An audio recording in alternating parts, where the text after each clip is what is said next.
Welcome to the Buddhist Boot Camp podcast. Our intention is to awaken, enlighten, enrich, and inspire a simple and uncomplicated life. Discover the benefits of mindful living with your host, Timber Hawkeye.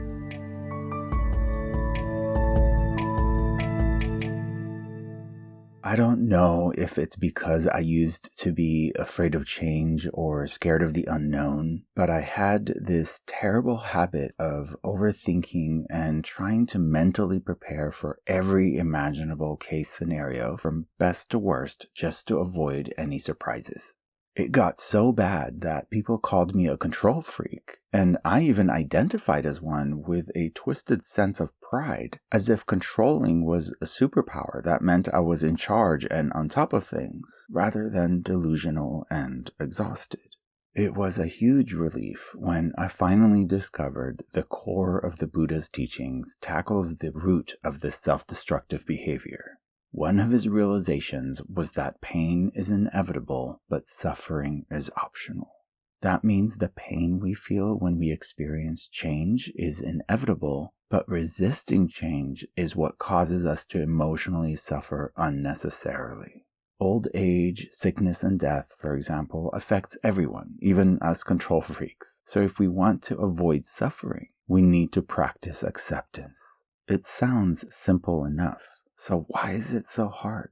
To better understand why we resist change so much, I dug a little deeper into how Buddhist teachings hold up next to behavioral psychology and even evolutionary biology. As it turns out, the consensus is that our brains are not concerned with keeping us happy, elated, or even content. The brain's main focus is to seek familiarity and the illusion of predictable stability. We are essentially wired to prioritize safety, so we impulsively resist change because it is usually uncomfortable and scary, even when the change is in our favor.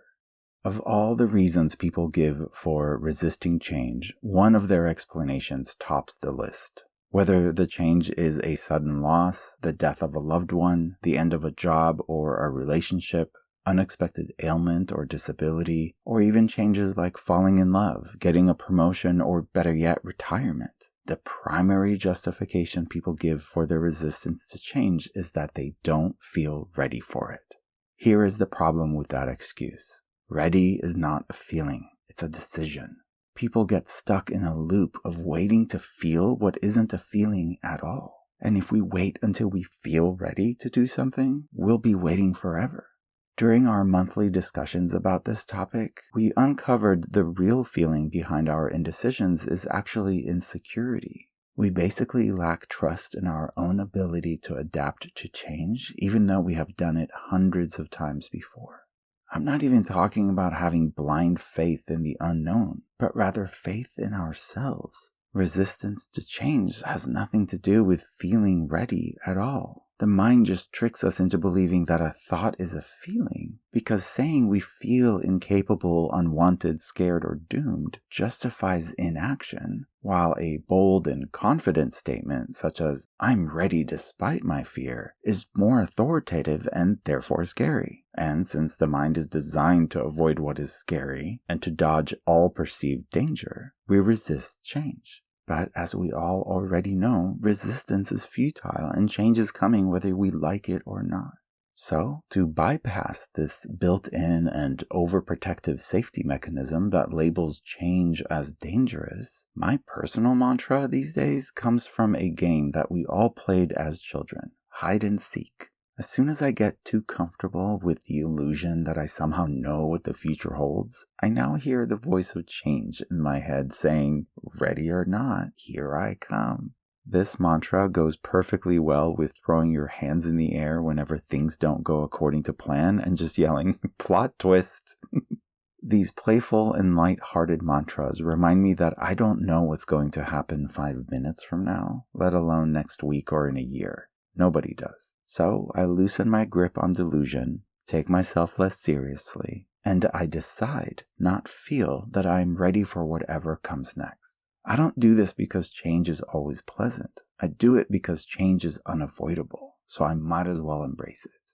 One day, when we are wiser, we won't get attached to outcomes, and we will fully trust our ability to face, survive, and even thrive in every moment and scenario that unfolds. Until then, here are some questions to contemplate and even journal about for clarity.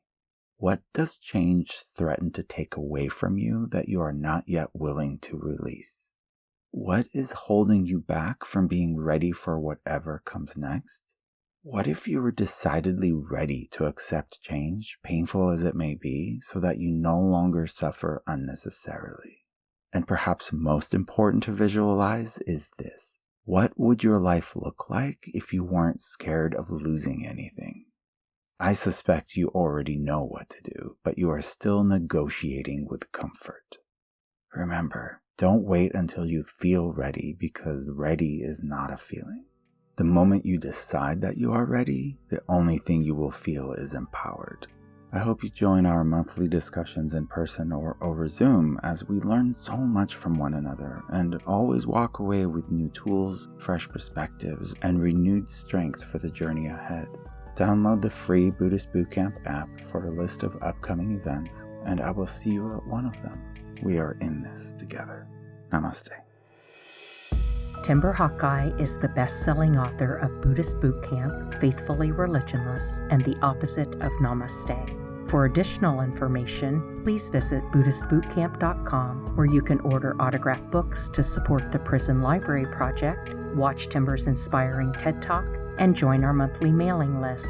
We hope you have enjoyed this episode and invite you to subscribe for more thought-provoking discussions. Thank you for being a soldier of peace in the army of love.